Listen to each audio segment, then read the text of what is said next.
आम्ही शेतकऱ्यांचा मुद्दा जेव्हा अधिवेशनामध्ये घेतला त्यावेळेस काही नेत्यांचा इगो हर्ट झाला आणि इगो हर्ट झाल्यानंतर नानाजी पटोले यांना एका दिवसासाठी निलंबित करण्यात आलं होतं। खरं तर या सरकारचं झालंय असं की त्यांना सवय लागली खोटं बोलायची। आता तुम्ही जर ऑनलाईन गेलात तर अख्ख्या महाराष्ट्रामध्ये चर्चा सुरू आहे या सरकारच्या बाबतीत। शेतकरी व शेतकऱ्याची मुलं त्यांचा परिवार हा आता या सरकारला म्हणायला लागलाय खोटं बोलायचं नाही। काल पण तुम्ही जर बघितलं तर कृषी मंत्री काल उत्तर देत असताना खोटं बोलले। विम्याचा मुद्दा काही आमदारांनी जेव्हा अधिवेशनामध्ये मांडला तेव्हा उत्तर देत असताना त्यांनी सांगितलं की शेतकऱ्याला मदत मिळणार, पण काल ते म्हणले की मिळणार, पण तुम्ही जर खोलात गेला तर ती मिळू शकत नाही।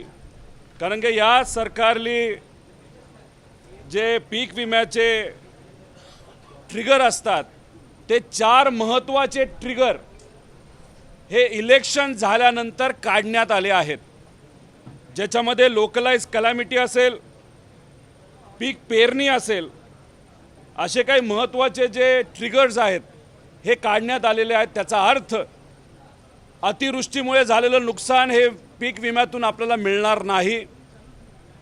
आता 140 लाख हेक्टरवर पेरणी व्हायला पाहिजे होती, पण 40 लाख हेक्टरवर पेरणी झालेली आहे आणि पेरणी कमी झाल्यामुळे पूर्वी पीक विम्याची रक्कम ही तिथं असणाऱ्या सर्कलला त्या शेतकऱ्याला मिळत होती, ती दुर्दैव असं ती मदत यंदा मिळणार नाही, कारण ते ट्रिगर काढण्यात आलेलं आहे। 1 रुपयाला पीक विमा दिला, आम्ही सगळ्यांनी त्याचं स्वागत केलं। 3-4 कोटी शेतकऱ्याकडनं घेण्यात आले होते 1 रुपया प्रति शेतकरी, पण आता त्यांनी GR बदलल्यामुळे 2000 कोटी रुपये हे शेतकऱ्याला भरायला लागणार आहेत। का हे केलं तर या सरकारला आणि केंद्र सरकारला 5800 कोटी रुपये हे प्रीमियमचे वाचवायचे होते, म्हणून त्या ठिकाणी त्यांनी विम्याची पॉलिसी ही बदलली। त्यामुळे शेतकऱ्याची जर अपेक्षा असेल या सरकारकडनं पीक विम्याच्या माध्यमातून त्यांना मदत मिळेल, दुर्दैव असं ती मदत मिळणार नाही। त्यामुळे कृषी मंत्री खोटं बोलत आहेत। त्याच्याचबरोबर या राज्याचे मुख्यमंत्री आणि मोठे नेते यांनी इलेक्शनच्या काळामध्ये सांगितलं होतं आम्ही 7-12 कोरा करणार, पण आता शेतकरी आणि शेतकऱ्याचा परिवार म्हणतोय खोटं तुम्ही बोलत आहात। तसंच कोल्हापूरला जेव्हा विधानसभेची सभा झाली होती इलेक्शनच्या आधी, तेव्हा एक फार मोठे नेते राज्याचे जे आज सत्तेत आहेत ते म्हणाले होते एक बार मैंने कमिटमेंट की तो मैं खुद की भी नहीं सुनता, आणि इलेक्शन झालं तर कमिटमेंट बदलून टाकली आणि शक्ती मार्ग जे ते करणार नव्हते, कमिटमेंट केली होती आम्ही करणार नाही, फक्त कॉन्ट्रॅक्टरला शक्ती देण्यासाठी आणि त्यातून पैसा काढण्यासाठी या सरकारने दिलेला शब्द हा पाळला नाही। म्हणजे हे सरकार काय करतंय तर फक्त खोटं बोलतंय, दुसरं काही करत नाही। त्यामुळे आज सुद्धा आम्ही शेतकऱ्यांच्या वतीने शेतकऱ्यांचे मुद्दे अधिवेशनामध्ये मांडणार आहोत आणि खऱ्या अर्थाने सामान्य लोकांची ताकद काय असते ही तिथं आम्ही दाखवून देणार आहोत। त्याच्याचबरोबर या सरकारने रात्रीच्या वेळेस एक GR काढला इलेक्शन झाल्या, जी पर हेक्टर मदत नुकसान भरपाई सरकारकडनं दिली जात होती ती इलेक्शनच्या आधी ही दुप्पट होती, आणि इलेक्शन झाल्यानंतर एका GRच्या माध्यमातून गपचूप यांनी ती मदत 50% कमी केलेली आहे। म्हणजे शेतकऱ्याचं तिथं सुद्धा नुकसान आता जो का अवकाळी पाऊस आलेला त्याच्यामध्ये होणार आहे। त्यामुळे खऱ्या अर्थाने हे सरकार शेतकऱ्यांच्या बाबतीत अतिशय नकारात्मक आहे। शेतकऱ्यांना कुठेही न्याय मिळावा असा प्रयत्न या सरकारच्या माध्यमातून केला जात नाही, पण फक्त खटाटोप एकच 85,000 कोटी रुपयाचा शक्ती मार्ग झाला पाहिजे। कॉन्ट्रॅक्टरला शक्ती द्यायची, त्यांच्याकडनं मलिदा घ्यायचा, पैसा घ्यायचा आणि पार्टी आणि इलेक्शन त्या ठिकाणी लढायचं, एवढंच या सरकारच्या माध्यमातून आज होताना त्या ठिकाणी दिसतंय। आणि अधिवेशनात आम्ही जेव्हा बोलायचा प्रयत्न करतो तेव्हा दुर्दैव असं आमचे अध्यक्ष आम्हाला म्हणतात, जेव्हा आम्हाला एका बलात्काराचा विषय मांडायचा असतो, एका मुलीवर झालेला अन्यायाचा विषय असेल, शेतकऱ्याचा असेल, कष्टकऱ्याचा असेल, युवाचा असेल, तेव्हा आम्हाला आमचे अध्यक्ष म्हणतात हे एवढे महत्त्वाचे विषय नाहीत, जर महत्त्वाचा विषय असेल तर मी तुम्हाला त्या ठिकाणी बोलून देणार आहोत। म्हणजे काल काय गजबच झाला कारभार या सरकारचा, असं काल अधिवेशनामध्ये ते दिसत होतं।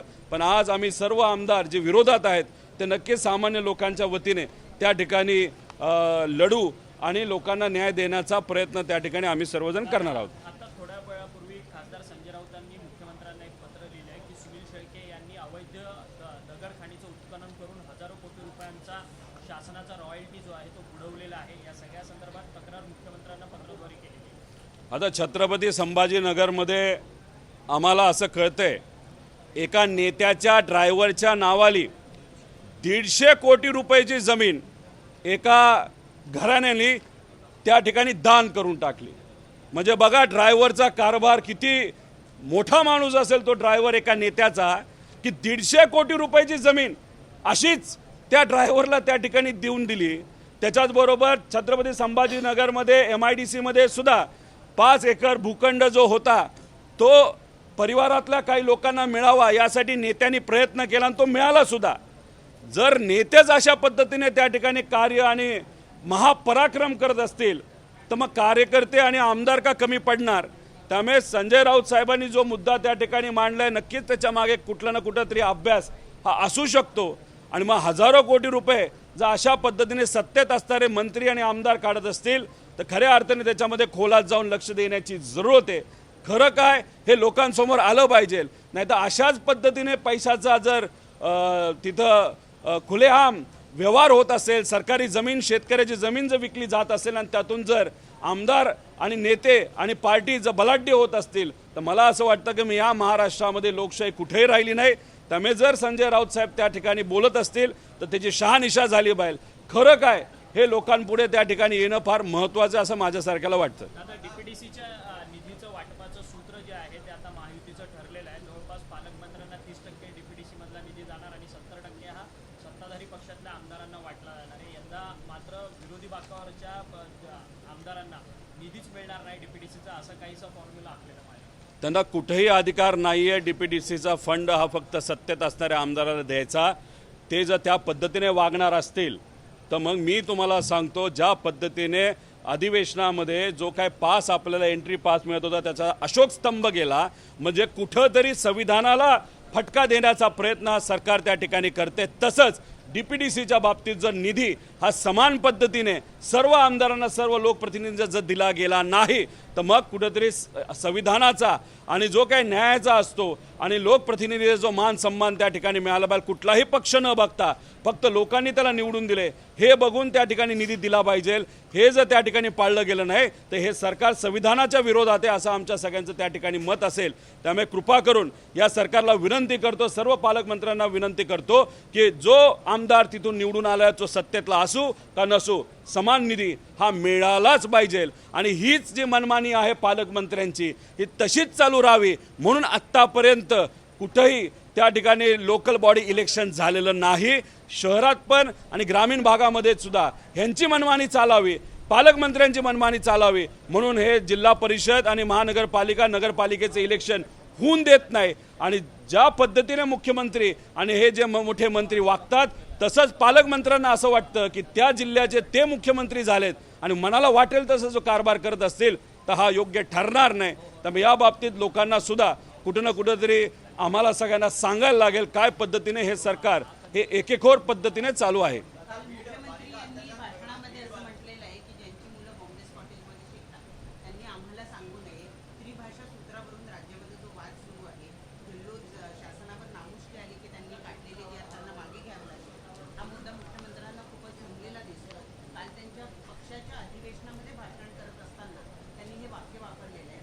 त्यांचा रोख हा आदित्य ठाकरे यांच्याकडे असल्याचं दिसून येतं। हे बघा, कुठल्या शाळेत जावं कुठं शिकावं हे काय कोणाला विचारून कुठेही केलं जात नाही। आमच्या सगळ्यांचं मत काय होतं की तुम्ही हिंदी सक्ती जी करत आहात पहिलीपासून ते 5वी पर्यंत ही हिंदी सक्ती आम्हाला नकोय। आणि आम्ही जेव्हा या पद्धतीने बोलत असतो तेव्हा आम्ही श्रीमंतांच्या पोरांबद्दल बोलत नसतो, नेत्यांच्या पोरांबद्दल बोलत नसतो, गरिबाच्या मुलामुलींना कुठेही त्या ठिकाणी अडचण आली नाही पाहिजे या दृष्टिकोनातून त्या ठिकाणी आम्ही बोलत असतो। आणि ते बोलत असताना तुम्ही जर वेगळ्या पद्धतीचं राजकारण आणणार असाल हे कितपत योग्य आहे? मग आपण असं करूया की या देशामध्ये असणारे जे सर्व खासदार आहेत, या अख्ख्या राज्यामध्ये असणारे सगळे आमदार आहेत, जे सगळे नेते आहेत, जे कोणी असतील त्यांच्या सगळ्या परिवाराचा डेटा तिथं काढू।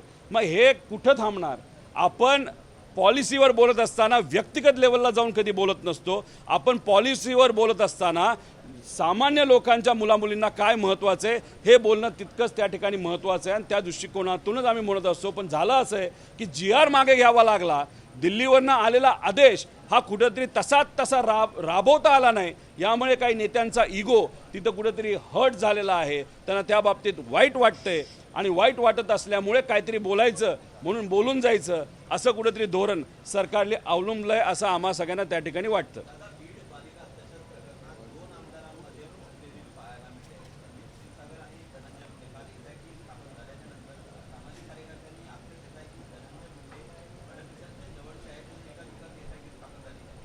हे बघा, तुम्ही जर संदीप भैया क्षीरसागरांची भूमिका बघितली, ते काय भांडायचं म्हणून भांडत नाहीत। त्यांचं एवढंच मत आहे की तुमच्याकडे पोलीस प्रशासन आहे, होम मिनिस्टर तुमचे आहेत, पालकमंत्री तुमचे आहेत, पोलीस तुमचं ऐकते, तर मग जे काय करायचे ते लवकर करा।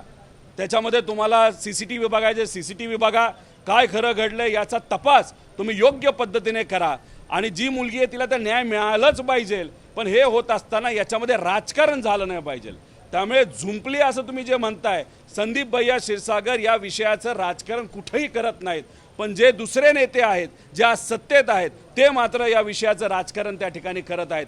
त्यांचे जे मित्र आहेत ते 4-5 महिने गायब झाले होते आणि गायब होऊन 4 महिन्यानंतर ते आपल्याला दिसले। इथं जे कोणी लोक आहेत ते दुसऱ्या दिवशी स्वतः पोलिसांसमोर आलेले आहेत आणि कारवाईच्या समोर त्या ठिकाणी जात आहेत।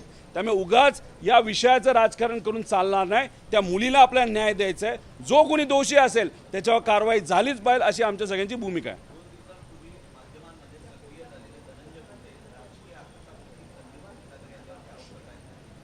संदीप भैयांची भूमिका घेतली तर मुलीला न्याय मिळाला पाहिजे, जो कोणी जबाबदार आहे त्याला त्या ठिकाणी त्याच्यावर कारवाई झाली पाहिजे आणि हे सगळं जे काही इन्व्हेस्टिगेशन आहे ते पारदर्शक पद्धतीने झालं पाहिजे, उगाच कोणावर अन्याय नाही झाला पाहिजे अशी भूमिका ही तिथं संदीप भैया क्षीरसागरांची आहे। पण दुसऱ्या बाजूला आपण बघितलं धनंजय मुंडेंची भूमिका, तर ते भूमिका घेत असताना एका व्यक्तीला टार्गेट करत आहेत। मग हे असंच झालं, ह्यांच्यामुळेच झालं। मग त्यांची भूमिका ही मुलीला न्याय देण्याची नाही, त्यांची भूमिका ही एका नेत्याला टार्गेट करण्याची आहे। आमच्या सगळ्यांचं मत, संदीप भैयाचं मत आहे की तिथं आपल्या त्या मुलीला न्याय मिळाला पाहिजे, तिथं पारदर्शक पद्धतीने इन्व्हेस्टिगेशन झालं पाहिजे असं आमच्या सगळ्यांचं मत आहे। त्यामुळे जी व्यक्ती आज सत्तेत आहे ते ज्या पद्धतीने बोलत आहेत ते राजकारण या विषयाचं करत आहेत। आणि संदीप भैयाच्या बाबतीत तुम्हाला सांगतो, तो पळून जाणारा नेता नाही, तो लढणारा नेता आणि आम्ही त्याच्याबरोबर भक्कमपणे आहोत। त्यामुळे येत्या काळामध्ये ते स्वतः अनेक वेळा त्यांच्या मतदारसंघामध्ये या विषयाच्या बाबतीत आणि इतर विषयाच्या बाबतीत आपल्याशी स्पष्ट ते बोलतील आणि त्यांची भूमिका आणि आमची भूमिका त्या ठिकाणी ते सांगतील। आता जेव्हा शेतकरी अडचणीत होते, अतिवृष्टी त्या भागामध्ये होत होती, अनेक वेळा अनेक विषय सामान्य लोकांचे होते, त्यावेळेस त्यांनी कुठेही शब्द काढला नव्हता। या विषयाच्या बाबतीत मात्र त्या ठिकाणी ते प्रेस कॉन्फरन्स घेत आहेत। असं कुठेतरी आम्हा सगळ्यांना वाटतंय की पालकमंत्री हे अजितदादा नसून पालकमंत्री धनंजय मुंडे आहेत का काय, आणि अशा पद्धतीची प्रेस कॉन्फरन्स ते तिथं घेत आहेत। मग कुठेतरी या विषयाचं राजकारण करायचे ही भूमिका त्यांच्या मनामध्ये ठाम दिसते। पण ठीक आहे, आमचं मत आहे त्या मुलीला न्याय मिळाला पाहिजे, जो कोणी व्यक्ती आहे त्याच्यावर जर तो जबाबदार असेल तर कारवाई झाली पाहिजे, पण या विषयाचं राजकारण झालं नाही पाहिजे अशी भूमिका आमच्या सगळ्यांची आहे। त्यांना काय करायचं ते करू द्या, जे खरं आहे ते लोकांसमोर आलंच पाहिजे असं आमच्या सगळ्यांचं मत आहे।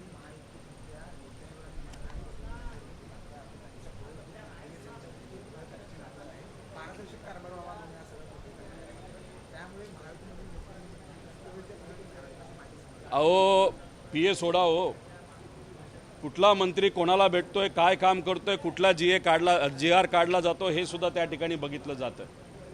हे परदेशी साहेबांच्या अंतर्गत जी कमिटी बनवलेली आहे त्या कमिटीच्या समोर या राज्याच्या सर्व फाईल जातात आणि ती कमिटी कोणाला रिपोर्ट करते तर मुख्यमंत्र्यांना रिपोर्ट करते। मग एखादा विषय एखाद्या मंत्र्याला जर अप्रूव्ह करायचा असेल, त्याच्यावर सही केलेली असेल, ती सही केली असली तरी जोपर्यंत ती कमिटी फायनल करत नाही, मुख्यमंत्री फायनल करत नाही, तोपर्यंत कुठंच काही होत नाही। त्यामुळे मंत्र्यांवरच लक्ष ठेवलेलं आहे, तर मंत्र्यांना सोडा, आता त्यांच्या PN वर सुद्धा लक्ष दिलं जातं कोण कुठं काय आहे। त्यामुळे इथं सर्वेलन्स हा विषय कशामुळे आहे तर दुसऱ्या पक्षातल्या नेत्याला त्या ठिकाणी कमी करायचं, त्याची ताकद कुठेतरी कमी झाली पाहिजे असा प्रयत्न भाजपकडनं केला जातोय।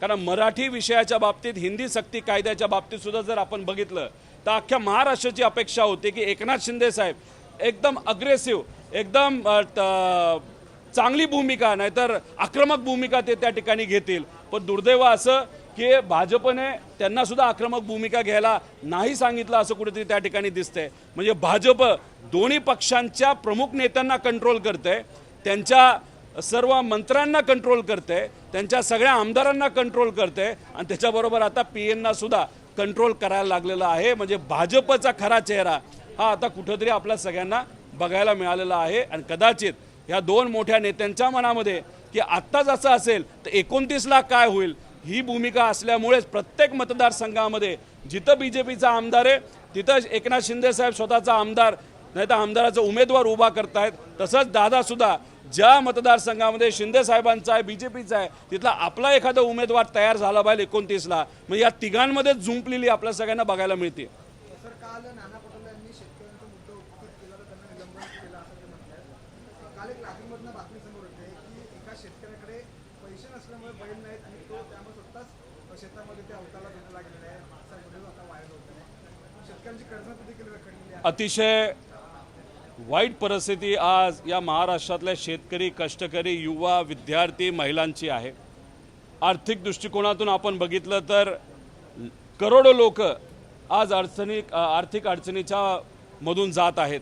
शेतकऱ्यांच्या बाबतीत बोलायचं झालं तर गेल्या 2 महिन्यात 750 पेक्षा जास्त आत्महत्या शेतकऱ्यांच्या झाल्या, दिवसाला 7 ते 8 आत्महत्या।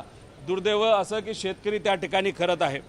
तुम्ही बोलत असताना मोठ्या मोठ्या भाषणं करता, तुम्ही सत्तेत आहात, आम्ही हे करू, आम्ही ते करू, कर्जमाफी करू, पण त्या बाबतीत तुम्ही कुठंच काय करत नाही। काल आमच्या सगळ्यांची अपेक्षा काय होती, मुख्यमंत्री साहेबांनी लोणीकरांना उभं करायला पाहिजे होतं आणि म्हणायला पाहिजे होतं शेतकऱ्याच्या बाबतीत अतिशय खालच्या लेवलला जाऊन तू बोललायस, जाहीर माफी शेतकऱ्यांच्या वतीने या अधिवेशनामध्ये तू माग, असं मुख्यमंत्री साहेब बोलू शकले असते। पण तसं लोणीकरांचे कान धरल्यापेक्षा विरोधक म्हणत होते की शेतकऱ्यांच्या बाबतीत चुकीचे शब्द हे वापरले म्हणून त्या ठिकाणी जे नाना पटोले लढत होते, नाही तर ते मुद्दा मांडत होते आणि लोणीकर आणि कोकाटे यांनी माफी मागितली पाहिजे अशी भूमिका मांडत होते। तेव्हा मुख्यमंत्र्यांनी कारवाई लोणीकरांवर करण्याऐवजी कारवाई केली पटोलेंवर। मग कुठंतरी याच्यामध्ये असंच दिसतंय की कुणी कितीही खालच्या लेवलला जाऊन शेतकरी, कष्टकरी, युवांबद्दल बोललं तरी चालेल, पण आम्ही आमच्या आमदारांच्या पाठीशी, आमच्या नेत्यांच्या पाठीशी भक्कमपणे उभं राहू, किती खालच्या लेवलला ते गेले तरी चालेल अशी भूमिका कुठेतरी या मंत्री महोदयांनी आणि या सरकारने घेतल्याची आपल्या सगळ्यांना बघायला मिळते। 100% तुम्ही 7/12 कोरा कोरा कोरा करणार होता, आता त्या ठिकाणी तुम्ही त्या विषयावर ती जी तुमची घोषणा होती, ती जी मागणी होती, त्याच्याबद्दल तुम्ही काय करताय तर खोटं खोटं बोलताय। त्यामुळे आता पब्लिकच म्हणायला लागले, शेतकरी कष्टकरी म्हणायला लागलेत खोटं खोटं बोलू नये। त्यामुळे हे जे काय विषय आहेत या महाराष्ट्रामध्ये सामान्य लोकांना वाऱ्यावर सोडलेलं आहे। या तिन्ही पक्षाची आपापसात जी काय भांडणं आहेत त्याच्यावर या सगळ्यांचं लक्ष केंद्रित झाल्यामुळे सामान्य लोकांपर्यंत लक्ष देण्याची वेळ या सरकारला त्या ठिकाणी मिळत नाही। हे खरंच दुर्दैवी परिस्थिती आहे आणि कुठेही 85,000 कोटी रस्त्याला द्यायला तुम्हाला आहेत, पण आमच्या शेतकरी कष्टकऱ्याला आणि आमच्या माता भगिनीला द्यायला नाही। मग खरंच चाललं तरी काय या राज्यामध्ये असा प्रश्न आपल्या सगळ्यांना पडल्याशिवाय राहत नाही। मुंबई आणि राज्यामध्ये जे वाढतं एफडी ड्रग आणि ब्राऊन शुगरची जी तस्करी आहे ती वाढत चाललेली आहे आणि तरुणाई जी आहे ती मोठ्या प्रमाणात यामध्ये अडकत चाललेली आहे, त्यामुळे सरकारचा वेधण्याचा प्रयत्न आज केला जाणार आहे। एक तर ड्रग्ज या राज्यामध्ये मोठ्या प्रमाणात वाढत आहेत हे आपल्या सगळ्यांना माहिती. मी सुद्धा अनेक वेळा ड्रग्सच्या बाबतीतला मुद्दा अधिवेशनामध्ये मांडलेला आहे. त्याला उत्तर देत असताना आम्ही हे करू ते करू असं ते सांगतात, पण खऱ्या अर्थाने आज जर आपण बघितलं तर शेवटच्या घटकापर्यंत, युवांपर्यंत, शाळेंपर्यंत, कॉलेजपर्यंत आज ड्रग्ज मिळत आहेत अशी चर्चा त्या ठिकाणी आहे. त्याच्याचबरोबर आपण जर बघितलं काही पोर्ट्सवर भारतामध्ये आत्तापर्यंत गेल्या 9 ते 10 वर्षामध्ये 85 का 95 लाख कोटी रुपये 95,000 कोटी रुपयाचे ड्रग्ज हे सापडलेले आहेत. म्हणजे 95,000 कोटीचे ड्रग्ज सापडतात. मग आमचा प्रश्न असा असतो की मग गेलेत किती आत हे सुद्धा त्या ठिकाणी आपल्याला खरं तर अंदाजसुद्धा आपण करू शकत नाही. कधी कधी काही लोक जसं पिक्चरमध्ये दाखवतात की दारू 100 रुपयाची सापडली असं दाखवायचं, पण लाखो रुपयाची दारू हे म्हणजे इल्लिगली ही लोकांपर्यंत त्या ठिकाणी पोहोचत असते. तसंच ड्रगच्या बाबतीत होतं आहे का काय? कारण सप्लाय तर थांबे ना. सरकार बोलतं आहे या बाबतीत, पण त्या बाबतीत कुठेही काय होताना दिसत नाही. त्यामुळे जेव्हा केव्हा युवांचे विषय अधिवेशनामध्ये येतील आम्ही सुद्धा आवाज उठवत राहू आणि त्या बाजूली, त्या युवांच्या बाजूली तिथं बोलत राहू. नाही, सरकारचेच नेते उपस्थित करत असतील तर उलट मानणं पाहिजे कोण बोलतायत, कसं बोलतायत. आणि मग ते मांडतायत तर ते होम मिनिस्टर यांच्या विरोधातच मांडतात असं आपल्याला म्हणावं लागेल. मग आम्ही त्यांचं अभिनंदन करतो. फक्त थातूरमातूर उत्तर दिलं, ओके उत्तर मिळालं म्हणून बसायचं असं करू नये. मांडत असताना फुल फ्लेज पुऱ्या ताकदीने तुम्हाला तो मुद्दा मांडावा लागेल. आम्ही तुमच्याबरोबर तसं आहेतच. जसं की काल तुम्ही बघितलं एक भाजपचे आमदार हे एका मंत्र्यांना, जे शिंदे साहेबांचे मंत्री होते, त्यांना जाब विचारत होते की रोजगार हमी योजनेचा पैसा अजूनपर्यंत लोकांना तिथं मिळालेला नाही, का मिळालेला नाही? असंच जर आपण जाब विचारत राहिलो तरच कुठेतरी लोकांना न्याय मिळेल. त्यामुळे हा पैसा जातोय कुठं हा प्रश्न जसा आम्हाला पडत आहे तसंच सत्तेत असणाऱ्या काही आमदारांना सुद्धा पडतोय. ही खऱ्या अर्थाने अभिनंदन करण्यासारखी गोष्ट आहे. फक्त कृपा करून थातूरमातूर उत्तर स्वीकारून खाली बसू नये. शेवटपर्यंत आपण सर्वजण लढूया लोकांच्या वतीने, एवढंच या ठिकाणी या सर्व आमदारांच्या वतीने सांगतो. धन्यवाद. एबीपी माझा, उघडा डोळे बघा नीट.